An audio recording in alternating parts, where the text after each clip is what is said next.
We're going to be in Daniel, if you want to turn there with me. Now, we do not have time in 3 weeks to cover the entire book of Daniel. We could probably spend each of the Sunday mornings reading just the text of the scriptures and probably not get all the way through the book of Daniel in 3 weeks. But there are some famous stories in the book of Daniel, stories that if you grew up going to Sunday school, somebody probably told you along the way. And I think there is some value for us as we think about those stories. So that's what we're going to be spending our time on. This morning we're going to look at Shadrach, Meshach, and Abednego, the guys who get thrown into the fiery furnace. Next week we're going to be looking at where the phrase, the handwriting on the wall comes from. That's a biblical reference in case you didn't know. And then on week 3 we're going to be looking at Daniel and the lion's den. And what I think is helpful, sort of the compulsion to share these stories with us, you'll see kind of throughout, not just this week, but in the coming weeks. But I think there are some parallels to Daniel and his friends in the culture that they are trying to live and operate and follow God himself in, and ours.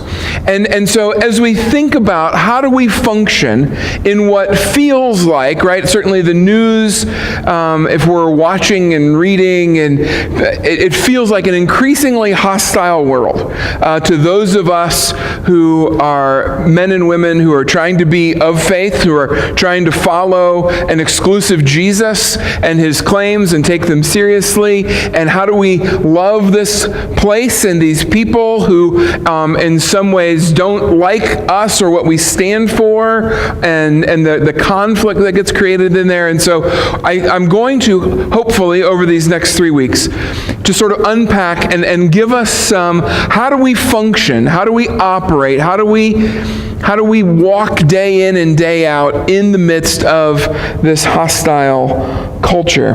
Well, if you will join me in the book of Daniel, we're going to sort of pick up the story for the sake of time in the middle a little bit. So the king of this empire, the Babylonian Empire, his name is Nebuchadnezzar.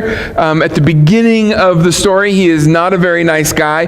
We're going to see the process of his faith kind of over the next several weeks. But when we get there this morning, he's not a very nice guy.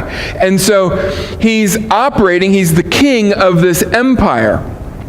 Now, the Babylonian Empire had policy. They would go and they would invade a place like Israel, and they would kill many of the people, capture the wealth, and they tended to take sort of the young and the bright and the beautiful, the 20-somethings who had a lot of potential and future, and then they would cart them back with them to Babylon. And there, right, they had done this to not just Israel, but to all of the places. And so they've got this meshing of all of these different and distinct cultures. And they're trying to figure out, how do we have this city and this kingdom made up of these people from all of the captured places? The way that they did that, and different empires did it differently, but the way the Babylonians did it was very synchronistically, very pluralistically, where they said, we don't care what you believe. If you want to believe in Yahweh God or Baal God or whatever other God you like, that's just fine, so long as we all get to believe in whatever God we like. The only thing, right, in this pluralistic society that was outlawed was exclusivity. Was saying that my way is the only way, and my way is the true way, and your way is the bad way. Sound like something we know? And so that's what we see. And when we come on the scene here in Daniel chapter 3, the king, Nebuchadnezzar, has declared that a statue would be built. A big, giant golden idol was to be built. And that when people saw it, they were supposed to fall down and worship it. Now, there's some... I've heard this story a lot of times. Some of us have heard this story before. we're not told what the idol was of, what the statue was of. And so sometimes I've heard that it was of King Nebuchadnezzar himself, but we don't see that in the text. And in fact, in the history, the stuff we know from that day, from that empire, there is no sign that any of the kings ever had a statue of themselves made. They were never deified and worshipped as the king. Not as the king, but as God. So I don't think that's what it was. And while there were lots of different and specific gods, little g gods, in this day, the text does not give us an indication which one it was. And I think even further we can see, and I'll talk about it here in a minute, that most likely what this was an idol to all gods. That it was an idol to the pluralism. And that what people were being asked to sort of bow down to was the culture itself, that we all just agree that we're going to get along and get along. That sets the scene for Daniel chapter 3, and we'll pick ourselves up in verse number 14. Now, I don't want to be in verse 14, I'm sorry. Let's jump ahead to verse 8. Actually, back to verse 8. Therefore, at that time, certain Chaldeans came forward, right? Guys come forward and maliciously accused the Jews. So you've got some other guys, they're astrologers who've been working for the king, who come to the king and make an accusation about the Jewish guys that have been captured and brought to Babylon. They declared to the king, O king, live forever. You, O king, have made a decree that every man who hears the sound of the hornpipe, lyre, trigon, harp, bagpipe, and every kind of music, those are all instruments, shall fall down and worship the golden image. And whoever does not fall down and worship shall be cast into a burning fiery furnace. There are certain Jews whom you have appointed over the affairs of the province of Babylon, whose names are Shadrach, Meshach, and Abednego. These men, O king, pay no attention to you. They do not serve your gods or worship the golden image that you have set up. So we've got some tattletales, right?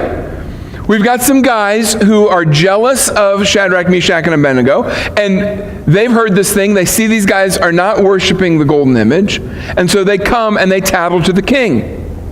Then Nebuchadnezzar, in a furious rage, commanded that Shadrach, Meshach, and Abednego be brought. So they brought these men before the king. Now Nebuchadnezzar answered and said to them, Is it true, O Shadrach, Meshach, and Abednego, that you do not serve my gods or worship the golden image that I have set up? Now, if you are ready when you hear the sound of the horn, pipe, lyre, trigon, harp, bagpipe, and every kind of music to fall down and worship the image that I have made, well and good. If you will just do this thing and worship this image and all of the gods, we're going to be just fine. But if you do not worship, you shall immediately be cast into a burning fiery furnace. And who is the God who will deliver you out of my hands? That's a bold statement, right? Now Shadrach, Meshach, and Abednego answered, said to the king, O Nebuchadnezzar, we have no need to answer you in this matter. If this be so, our God whom we serve is able to deliver us from the burning fiery furnace, and he will deliver us out of your hand, O king. But if not, right, our God will deliver us. But if he doesn't, be it known to you, O king, that we will not serve your gods or worship the golden image that you have set up. Then Nebuchadnezzar was filled with fury, and the expression of his face was changed against Shadrach, Meshach, and Abednego. He ordered the furnace heated 7 times more than it was usually heated, and he ordered some of the mighty men of his army to bind Shadrach, Meshach, and Abednego, and to cast them into the fiery furnace. Then these men, Shadrach, Meshach, and Abednego, bound in their cloaks, their tunics, their hats, and their other garments, and they were thrown into the burning fiery furnace. Because the king's order was urgent, I love this story, and the furnace overheated, the flame of the fire killed those men who took up Shadrach, Meshach, and Abednego. Can you imagine being that guy's, can you imagine being Nebuchadnezzar's, guards standing there, waiting for the rage and the fire? Okay, sorry. I can just picture this in my brain. And these three men, Shadrach, Meshach, and Abednego, fell bound into the burning fiery furnace. Verse 24. Then King Nebuchadnezzar was astonished, and he rose up in a haste, and he declared to his counselors, "Did we not cast three men bound into the fire?" They answered and said to the king, "True, O king." He answered and said, "But I see four men, unbound, walking in the midst of the fire, and they are not hurt, and the appearance of the fourth is like the son of the gods." And Nebuchadnezzar came near to the door of the burning fiery furnace. He declared, "Shadrach, Meshach, and Abednego, servants of the Most High God, come out and come here." Then Shadrach, Meshach, and Abednego came out of the fire, and the satraps, the prefects, the governors, and the king's counselors gathered together, saw the fire had not had any power over the bodies of these men, and the hair of their heads was not even singed. Their cloaks were not harmed, and no smell of fire had come upon them. Nebuchadnezzar answered and said, "Blessed be the God of Shadrach, Meshach, and Abednego, who has sent his angel and delivered his servants who trusted in him and set aside the king's command, and yielded up their bodies rather than serve and worship any god except their own God. Therefore I make a decree." Nebuchadnezzar likes to swing from one side to the other. "Any people, nation, or language that speaks anything against the God of Shadrach, Meshach, and Abednego shall be torn limb from limb, and their houses laid in ruins, for there is no other God who is able to rescue in this way." Well, that's quite a story, right? Shadrach, Meshach, and Abednego grew up in a culture that was favorable to them, right? They grew up in a place where Yahweh God was worshipped. Your mom and dad did, your grandparents did, your neighbors did, everybody did. That's what it was. They get hauled off, carted to Babylon, an entirely different place, where what is instead celebrated is not the worship of one God, but the worship of all the gods, and we're all okay. I'm okay, you're okay, just don't tell me what to believe. Pluralism. This wide culture made up of a wide group of people from a wide group of places, beliefs, standards, ethics, there's the word, ethics and moralities, all of them being valid. Now the tension, right, for these guys, and I believe for us, who believe in one God, one faith, right, the nervousness comes. The Jews, Shadrach, Meshach, and Abednego, they're nervous because they see sort of the assault, right? You guys, you're the bad guys because you're the ones that are different than the rest of us. The culture is nervous because they see the exclusive claims of the Jews and they don't want it to disrupt and upset their peace. I hope that as we unpack this week, next week, and the week after, that we will see how do we, as followers of Christ, who himself says, "I am the way, the truth, and the life," right? He makes exclusive claims. He makes clear that there is no other God than him. How do we, followers of his, work and operate in our own pluralistic society? This morning we're going to look at two of the great tensions that these guys faced and I think we ourselves face. The first is, how can we believe? How can we be so arrogant as to believe that we've figured out the only way? How can we stand in front of everybody else and all of the other ways around the globe and go, we who have Jesus, we've got it? Does that not make us intolerant and arrogant? And isn't it even dangerous that we would hold that? That's number one. Number two dilemma, tension, if our version of God is true, that we have this almighty, holy, creator God who is good, right, who is perfect and pure and holy and all-powerful, why does anybody suffer? I think we see the answers in this story. First, the problem of tolerance, we see the answer in the golden image. Nebuchadnezzar makes this giant image, right? Everybody's supposed to worship it or they perish in the furnace. We don't see any record of any Babylonian king. We don't see, just even the text there in verse 14. You do not serve my gods nor worship the golden image that I have set up. This is probably an image designed to represent the plurality. So maybe it's got different aspects of the different gods represented in one single image. We don't really get. That's just my speculation, okay? We don't see, though, it's interesting. Notice what is happening. Nebuchadnezzar is not saying you're not allowed to worship Yahweh. He's not saying you're not allowed to worship your God your way. Just that in addition to, it's Yahweh God plus this new image, plus this new idol, this new plurality. They're being told, your God, it's fine, you've got a God. We've all got a God. Your God isn't the problem. You've got one, we've got one, we've all got one. The problem is the exclusivity.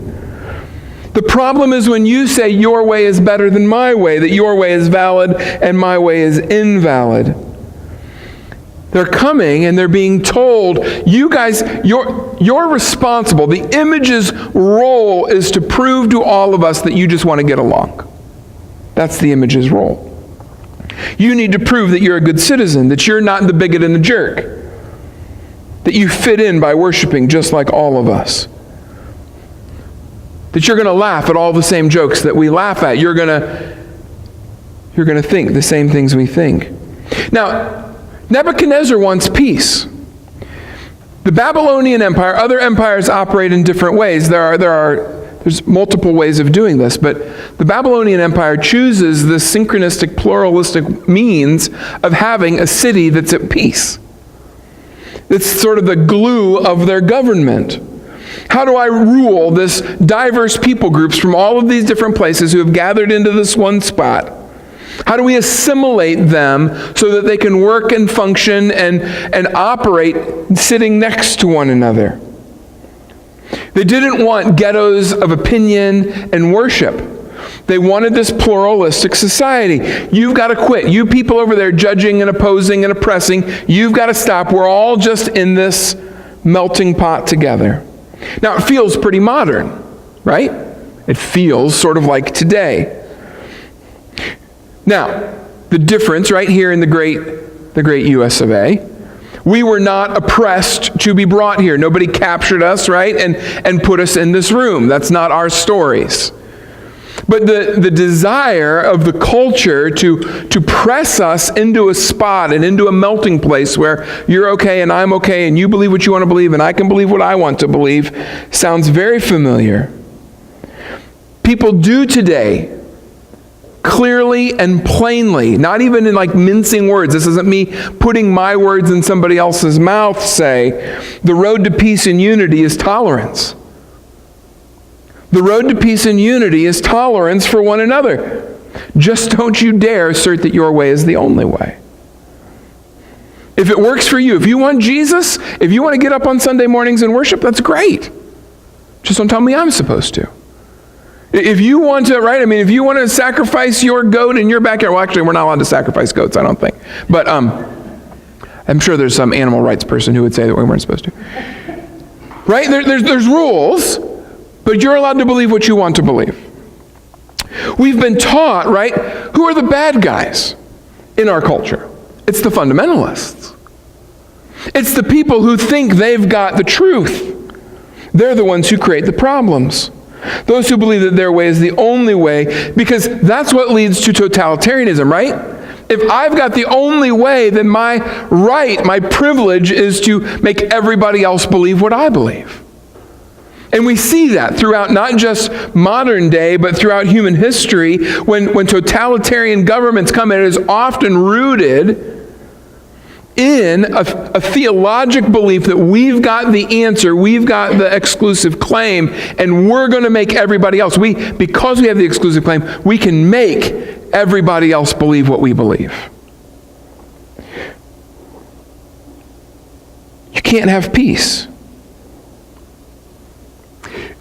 The culture says you can't have peace because if you hold to your fundamentalism, it will create conflict and division, right? Certainly in the Nebuchadnezzars and Babylonians, but I would argue that we are held in many ways to that exact same standard.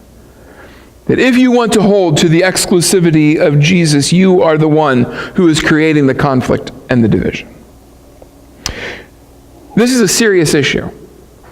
I believe it will be an increasingly serious issue for us over the next decades. The pluralists are afraid of the Christians who claim the exclusivity of Jesus. His claim to be the way, the truth, and the life, they're afraid of. And in many ways, right, Christians, we have begun to be afraid of the pluralists. We're afraid of their calls to tolerance for everything but our belief. Now, one side of this argument, this tension that we operate in, one side says, quit trying to convert people. Get on the road that says, we're all going somewhere, and it'll be okay. Quit trying to tell me that you've got the narrow path. Quit arrogantly trying to convert and proselytize and evangelize. One side says everybody's got to get on the same road and walk together. Now, hear me all the way through before you get your nightie in a bunch. The reality of human history is the fundamentalists have often led to totalitarianism. Like, that claim is a truth claim. We can see it. I mean, you just trace, it's truth. So what do we do with that? Does that mean we're not allowed to, we should just get on the wide road? Look at verse number 29, because this is not a new problem. This is an old problem. Look at verse 29. Notice what happens. Right? Shadrach, Meshach, and Abednego come out of the furnace. Nebuchadnezzar is convinced of something. And notice what he says. Therefore I make a decree. Anybody, any nation, language that speaks against the God of Shadrach, Meshach, and Abednego shall what? Shall live in tolerance? Shall just get along? We found the truth. Let's love, peace, and harmony and sing Kumbaya. No. They're going to get torn limb from limb, and their house is laid in ruins, for there is no other God who can rescue in this way. That's totalitarianism. Nebuchadnezzar is a totalitarian, right? His doctrine has allowed him, when his doctrine was all roads get there, he said everybody's got to believe all roads get there. All of a sudden, this totalitarian guy gets convinced that Yahweh is powerful. I don't think he's actually convinced of God's character yet. We're going to see that in the coming weeks. We're going to see the transformation of his faith, the process of it. But at this stage, right, he becomes one totalitarian for the other. Now he's just a totalitarian for Yahweh God. If you don't believe this, we're going to tear you limb from limb. So we should, catch this, for those of us who want to be faith operating in this place, we've got to see that reality, like, people can see it. People, like, there's a part of the fear of what happens with exclusive theologic claims that's valid. This is the king's response to, I don't think it's his faith yet, it's the response of their faith. But anytime we see this totalitarian drift, anytime we see someone responding to the exclusive claims of Jesus in this totalitarian, I'm going to destroy you, I'm going to rise up a literal army that's going to shoot people, or swords that are going to chop people like the Crusades, right? Those things, those folks don't actually have Jesus. Here's why I can say that. Tolerance sounds great. The idea of it sounds good, right? We're all just going to get along. But what happens as you push in, as you sort of flesh out the reality of this wide road that we're all on, and we're all going to be okay, and I'm okay, and you're okay, is that it's increasingly intolerant. Because it itself that all roads are getting to the same place, is a theologic claim. They're working just as hard to convert people to their way of thinking as we might be. It's demanding, it's increasingly intolerant of any who would, right? The very tolerant people become, and we see that, right? I mean, some of us, we feel that. The intolerance of that. When you press into Jesus, though, who sounds intolerant, it sounds like, I'm the only way, I'm the truth, I'm the life. It sounds intolerant. But when you know Jesus, what do you figure out? You find the cross. And at the cross, this guy that everyone wants to claim is intolerant and his way is intolerant, willingly walks to the spot where he is beaten, bloodied, murdered, hung on a tree for the very people who are oppressing him. Right? He on the cross, in the moment of that, can look at them and say, Father, forgive them. They don't even know what they're doing. And so the tolerant road ultimately becomes this intolerant theological position that if you don't buy into what we believe, and Jesus seemingly starts at what feels like intolerance, when as you dig in and you understand it, you come to the spot that says, Jesus calls us to love your enemies, turn the other cheek, to lay down your life for them. That's what the cross brings us. So anything that claims Jesus and looks like oppression and violence and coercion isn't Jesus. So what do we do? Those of us who know Jesus, right? I mean, Kendall said, when if you fit like in this family and you're here and we're going to extend peace to one another inside that room, like that makes sense. We're going to pass one another peace. We're going to allow the things that used to divide us, and we're going to come together. But what do we do when we're outside of the walls? What do we do when we're walking into our, right? And we've got a guy who believes something very differently than we do at the desk next to us or on the team with us, or right, whose kid is playing on our kid's soccer team, and we're being invited over to their house to have a pizza party. How do we function there? Look what Shadrach, Meshach, and Abednego do. I think there's some valuable stuff for us here. Now, these are complex issues, and we don't have time to get into all of the complexities of the issues. And I think that we're always on dangerous ground when we take narrative stories and we apply specific, direct, every time principles. I think we can get some general stuff, and I'm going to try and do that for us, but I want us to be cautious. But let's look at Shadrach, Meshach, and Abednego with that caveat. They don't argue.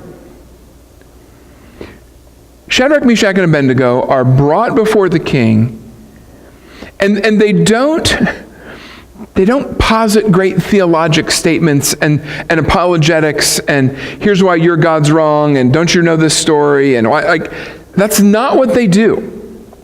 Now again, I think there's rooms and places and times, that's why we've got to be cautious, to have those conversations and sort of argue through stuff and have, there's times and places for that. But that's not what they do here. They also don't bow down.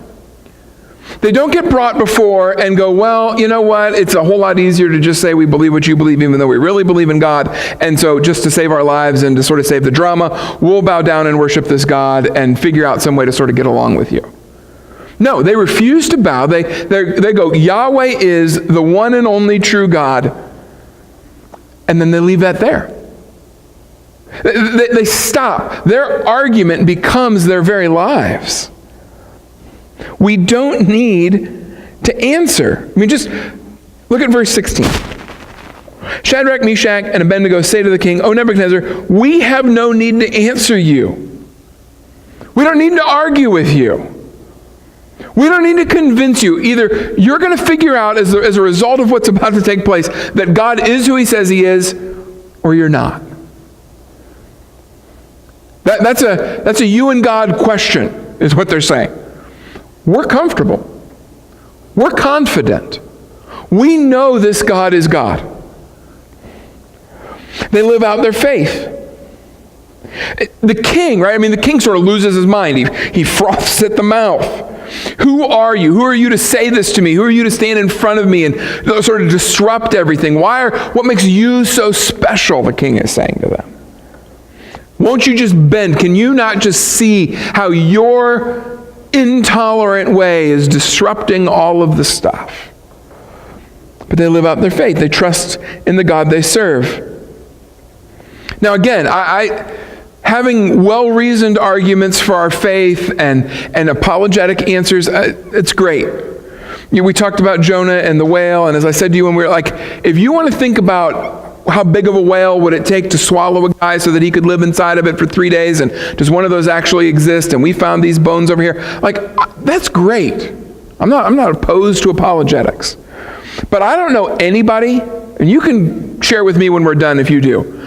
I don't know anybody who's ever been argued into the kingdom. I don't know anybody who's ever been shouted down and told that the thing they believe is so doggone stupid because Jesus makes so much more sense, and I'm going to Facebook post you and convince you. Like, do you know anybody who loves people and follows Christ who their story is, I got argued with on Facebook and I came to Christ?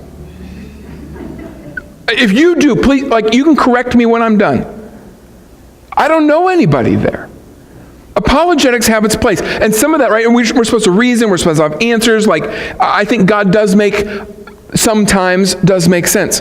And sometimes he just does miraculous stuff.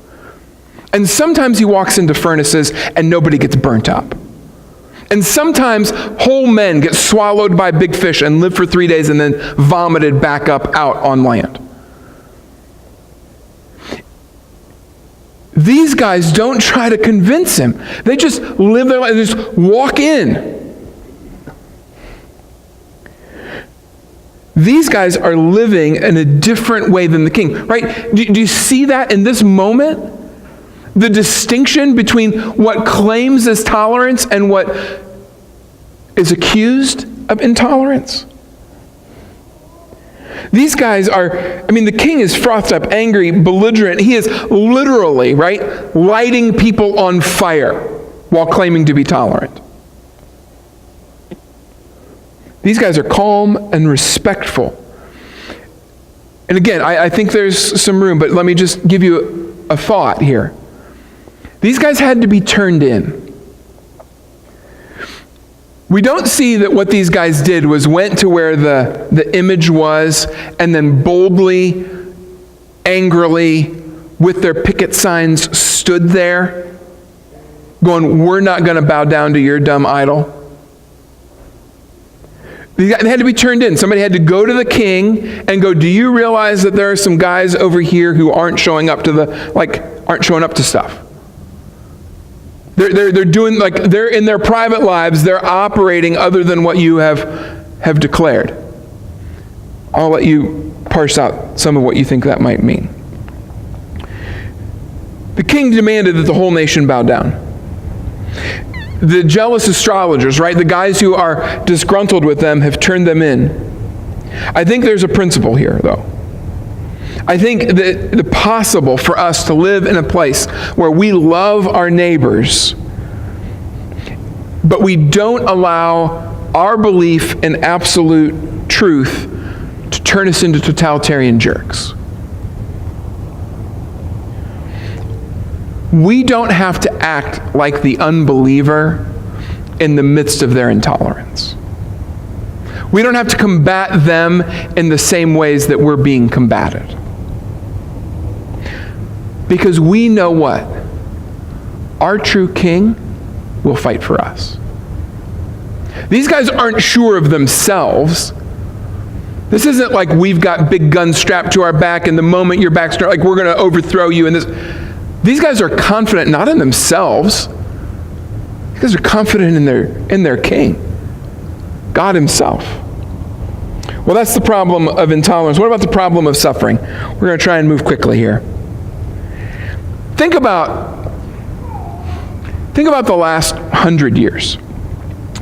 Think about the idea of people being put into furnaces. And what an offense, right? I mean, that's not something that doesn't happen anymore.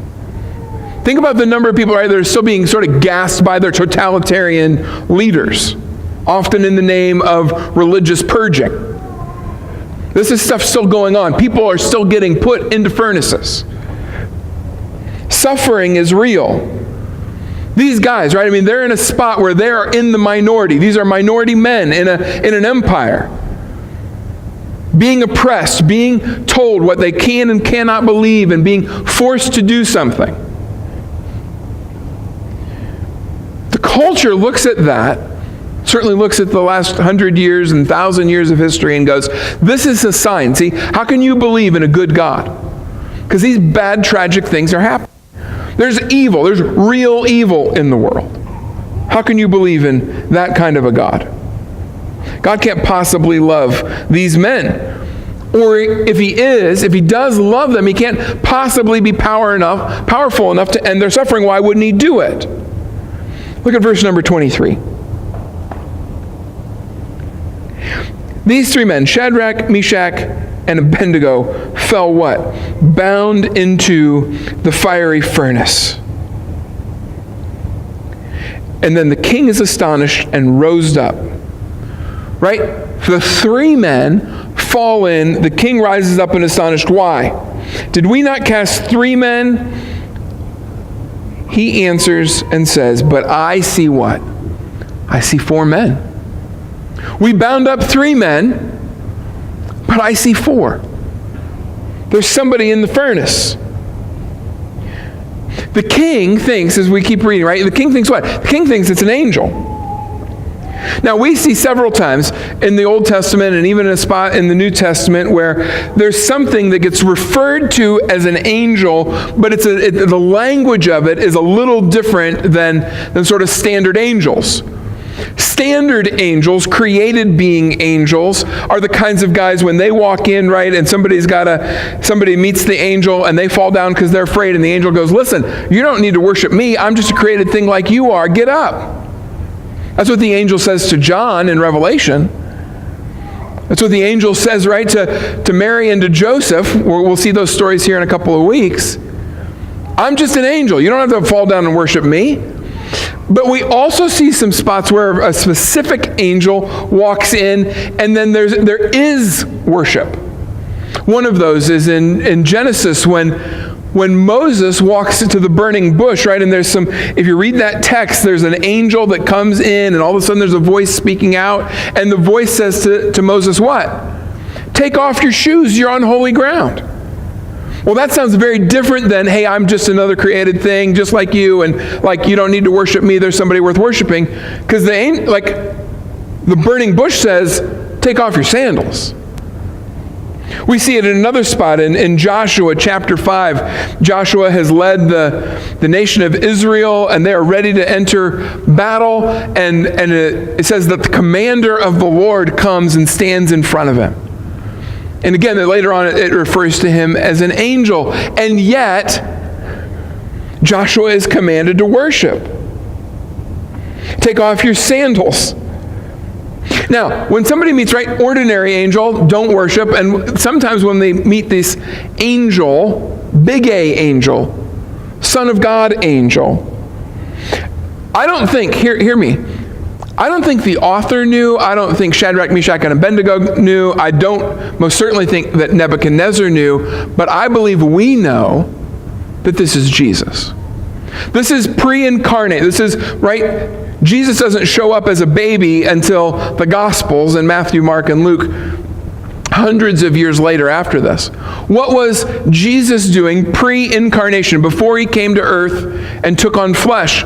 I think he was still showing up. He was still the physical, right, the bodily, occasional representation of God on earth. And I think this is one of those times. I think Jesus has walked into the furnace with Shadrach, Meshach, and Abednego. This is the Lord who is Jesus, operating before the Gospels. Now, notice this, the pluralists, this blows their mind, right? I mean, he's astonished. He doesn't get it. when he actually gets to see the real and true God of the universe, he just knows that it's something he doesn't recognize. And I believe this holds the answer to our suffering. Look at verse 29 with me. Therefore, the king is making decrees. I make decrees. Anybody, nation, language, speaks anything against this God, right? Torn limb from limb. But notice what he says at the end. For there is what? There is no other God who is able to rescue in this way. Nebuchadnezzar has come face to face with the workings, the personal, Jesus has arrived on the scene, redeeming and rescuing. And all he knows is, nobody else does this. Nobody else functions this way. And we can look throughout human history and world religions and all that stuff. Nobody else has a God who shows up on the scene and sacrifices himself. Enters the furnace. We do know, right, that furnaces come. Persecution comes. Trials come. Things get lit on fire in our life. That happens. Human history certainly shows that. That literally and figuratively, furnaces arrive. Jesus, walking into the furnace with Shadrach, Meshach, and Abednego, should say to us something. Who's going to walk into the furnace with you? And Jesus answers that. Right? What belief will sustain you? Who's walking with you? Jesus is the only God that walks into suffering with you. In Matthew chapter 13, Jesus is talking and he's giving this story for his friends, right? And he's talking about what happens to those who have been violent and oppressive and have been far from God. What's the ultimate, right? And he says, the justice, the wrath of God is going to get poured out someday on those who are far from him. There is an ultimate consequence to those who are far from God. And he says essentially they get thrown into a furnace, into a lake of fire. That's God's ultimate justice. Jesus knows that's how the story ends for those who are far from him. A famous guy, preacher, I think it was Jonathan Edwards, when he was preaching about Jesus in the garden, the night he was betrayed, right? He's the Last Supper, communion, we'll celebrate here in just a moment. And Jesus celebrates that with his friends, and then it says he goes out to the garden to pray, and while he's there, the indication is that he's sweating, right? Because his friends have all fallen asleep. He's by himself, he's praying, and he's asking the Lord to take the cup that we know of as the wrath of God. And it says that he's sweating, and I think it was Jonathan Edwards who said that's because he could see the fire. He could see the wrath. He was face to face with the very heat and fiery furnace of God's wrath and judgment that he knew he was about to embark on as he allowed our sins, my sin and your sin, to be laid upon himself. And Jesus, seeing that, seeing the judgment, seeing that he's about to be punished for those sins, does he run? Does he go, I didn't earn that. I didn't sin. I've never, why? No, what does Jesus do? His posture sounds sort of like Shadrach, Meshach, and Abednego, right? He stands there, he gets betrayed by a friend, right? He gets sold out, and they come and they bind him and they haul him off.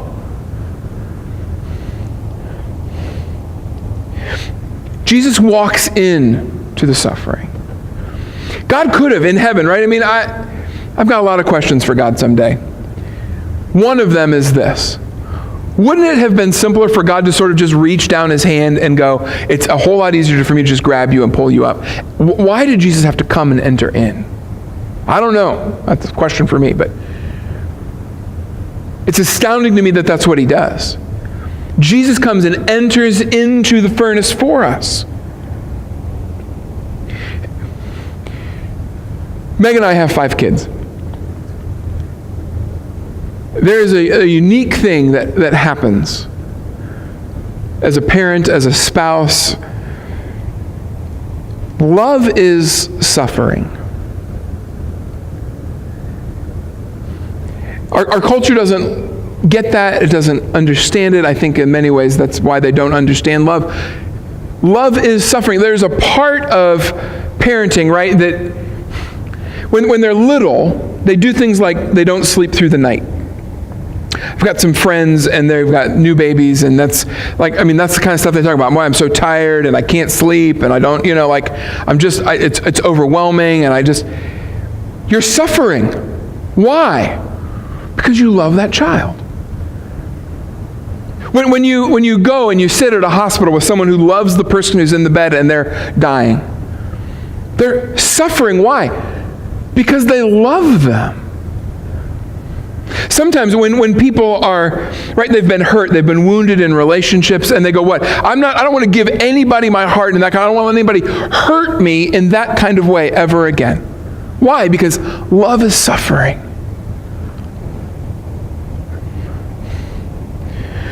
When you fight and beg and plead and try, right, and you try and protect and try and warn and try all that stuff, and that's that love.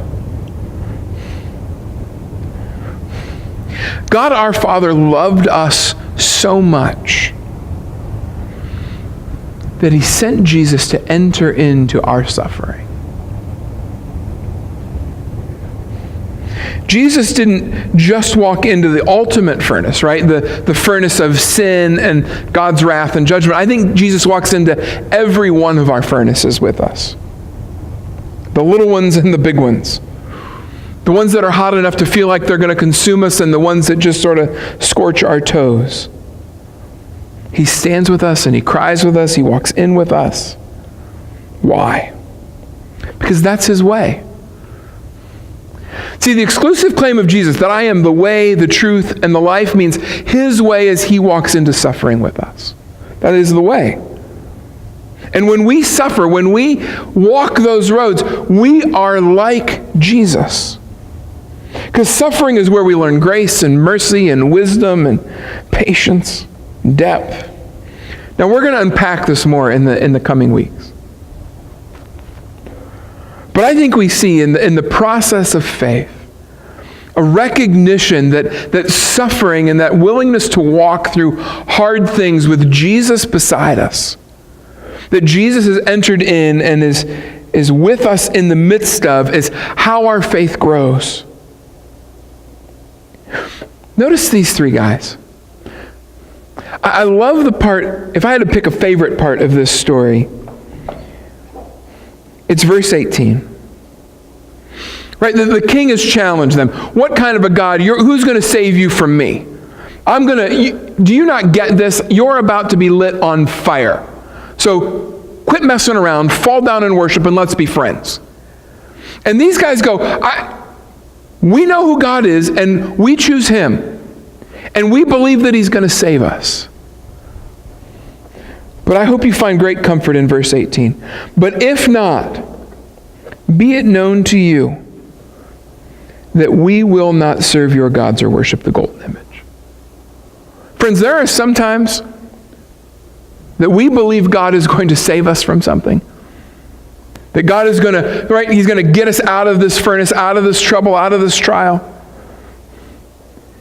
And we can say it, and we can pray it, and we can believe it, but notice that these guys went, we don't believe so deeply in our own plan and in our own assurance that if it doesn't go right, that somehow we're going to change our mind, because we believe in the character of our God. Because we believe that even if we get burnt up, He's still good and He's still God. And so friends, I'm not sure what the trial is, what the furnace is you're walking through today. I know some of them.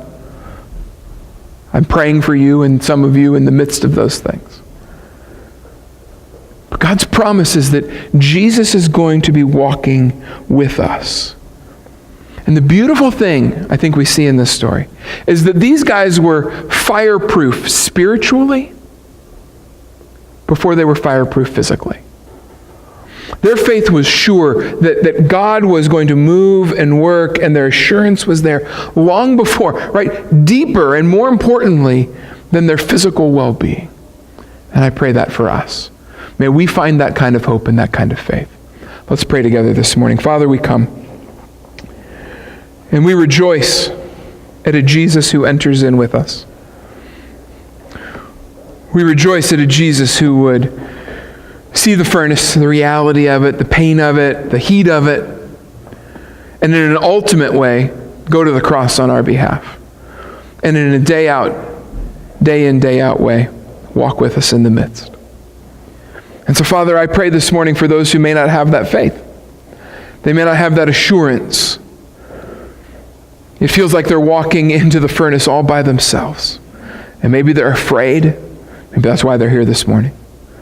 Maybe they're terrified. They don't see any roads forward. They don't feel like they've got a friend. They don't feel like they've got hope. Father, I pray that you would make yourself and that Jesus real to them. And that, Father, as your word has promised, if we would cry out, if we would acknowledge our need, that you would save, that you would redeem.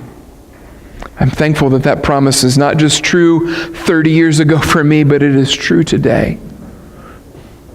And it will be true tomorrow. And that, Father, for the person who sits here this morning afraid, I pray that they would find confidence, that they would have even the beginnings of faith that Jesus on the cross is in the process of redeeming. And Father, for those of us who have known that, some of us for decades, some of us for months, Father, may we be men and women with a deepening faith. May we be men and women whose faith is fireproof because we know Jesus is walking with us in the midst. And may we rest there. May we find our peace there. And we pray it in that Jesus' name. Amen.